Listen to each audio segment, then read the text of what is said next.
குட்டீஸ், நான் தான் உங்களோட லில்லி. இன்றைக்கி நம்ம என்ன பார்க்க போகிறோன்னா பீச் வீடியோ பார்ட் 2 தான் பார்க்க போகிறோம். ஆனால் இது பீச்சோ இல்லைனாலும் சூப்பராக ஜாலியாக இருக்கும். இந்த அக்கா தங்கச்சிகளுக்கு சூப்பராக செட் ஆகும். இதில் என்னென்ன நடக்குது, என்னென்ன நடக்க போகுதுன்னா பார்க்கலாம் வாங்க. மறக்காமல் சப்ஸ்கிரைப் பண்ணிடுங்க. நிறைய பேர் பார்த்துட்டு லைக் கூட பண்ணாமல் போகிறீங்க, நல்லா லைக்கும் பண்ணிடுங்க. ஓகே, வீடியோக்குள்ளே போயிடலாம். நான் நினச்சேன் இவன் அங்கேயே உட்காந்துருப்பான், நம்ம அவளை அங்கேயே திட்டலாம், அங்கே நிறைய பேர் இருக்காங்க. இவன் என்னன்னா ஒரு ஈக்காக்கா இல்லாத இடத்துக்கெல்லாம் கூட்டிகிட்டு வந்திருக்கா. இது என்னன்னே தெரில, யாருமே இல்லை. ஈக்காக்கா வச்சு இருந்திருந்து அதாச்சும் கேட்டு நான் அதை பார்த்து சந்தோஷப்பட்டிருப்பேன். ஏன் தான் இவனுக்கு அக்காவோ பிறந்தாலும் தெரியல. அக்கா தங்கச்சிங்கெல்லாம் இப்படி தான் நிறைய கஷ்டப்படுவாங்களோ, அதுவும் முக்கியமாக தங்கச்சிங்க. நல்ல வேலை இவளை நாம் இங்கே கூட்டிகிட்டு வந்தோம், இல்லை நம்மளை சாவடிச்சிருப்பா அங்கேயே வச்சு. ஓகே, இப்போ நாம் இங்கே கூட்டிகிட்டு வந்துட்டோம், அதனால் நமக்கு இப்போ ஒரு தொல்லையும் கிடையாது. நிம்மதியாக உட்காந்துட்டு இருக்கலாம். அதுதான் என்ன பண்ணுறதுன்னு தெரியல, ஜாலியாக காற்று வாங்கிட்டு உட்காந்துருக்கலாம். நல்ல வேலை நாம் இவ்வளோ தொல்லை பண்ணுற மாதிரி ஒரு சான்ஸ் கிடச்சிது.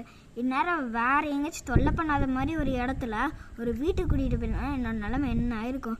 அவள் சொல்லுவேன் எனக்கு வயிறு வலிக்குது, நான் அது பண்ணல இது பண்ணலான்னு.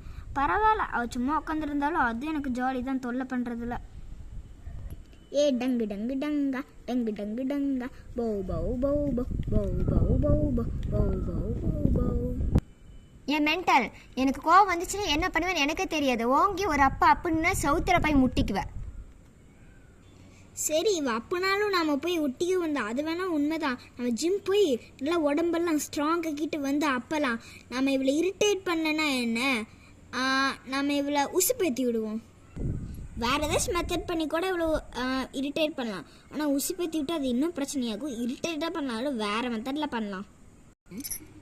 இங்கே பற்றியா நான் யோகா பண்ணுறேன், உன்னால பண்ணவே முடியாது. இப்படி ஏன்னா நான் மட்டும்தான் யோகா கிளாஸ் போகிறேன், நீ ஜிம்முக்கு மட்டும்தான் போகிற. ஜிம்முக்கு போகிறனால என்ன யூஸு? யோகா தெரிஞ்சால் நம்மளுக்கு மெடிடேஷன் வேணும். நீ எல்லாம் அமைதியாக இருக்க போகிற. பொடி இங்கே இவளே பொடி பொடி புண்ணாக்கு போடாத தப்பு கணக்கு. யாரா பார்த்து என்ன சொல்கிறேன்? நான் யாருன்னு தெரியுமா? நீ என் தங்கச்சிடி, உன்னை குப்பை தொட்டியிலேருந்து எடுத்துகிட்டு வந்தோம், அது தெரியுமா உனக்கு? என்னை பார்த்து எப்படி தப்பு கணக்கு போடுறேன்? நீ எங்கள் அம்மா வயிற்றுல பிறந்தேன்னா இப்போ நானும் தானே பிறந்திருப்பேன். அப்புறம் எப்படின்னா இவ்வளோ நாளாக அம்மான்னு கூப்பிட்டுருப்பேன். ஏன்னா மென்டலா நீ இப்படியே அறிவு ஜீவி பாரு. ஸ்கூல் டாப்பர் கூட இல்லை, உனக்கெல்லாம் என்னடி எப்படி இருந்துச்சு? நான் தான் ஸ்கூல் டாப்பரு, கிளாஸ் டாப்பரு, அப்புறம் நான் தான் லீட்ரு கூட. உனக்கு தெரியுமா? நீ ஒரு டைம் ஆச்சு லீடராக இருந்திருக்கியாடி? சரி ரொம்ப பீத்திக்காத. இதே பப்ளிக் பிளேஸ் வேற, நான் வேற ட்ரெஸ்ஸு வேற கம்மியாக போட்டிருக்க, சின்னதாக வேற இருக்குதா, உன் ட்ரெஸ்ஸு லாங்காக இருக்குது. நான் எப்படி பண்ண முடியும்? யோகாக்குன்னு ஒரு தனியாக சாஃப்டான மேட்டு வேணும், அதை விட்டுட்டு கீழே பண்ணக்கூடாது. எப்படி வேணாலும் பண்ணலான்னு நினைக்கவும் கூடாது.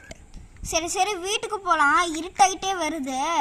நான் குட்டீஸ்க்கெல்லாம் பாய் சொல்ல போகிறேன், நீ என்ன சொல்கிற? பாய் குட்டீஸ்.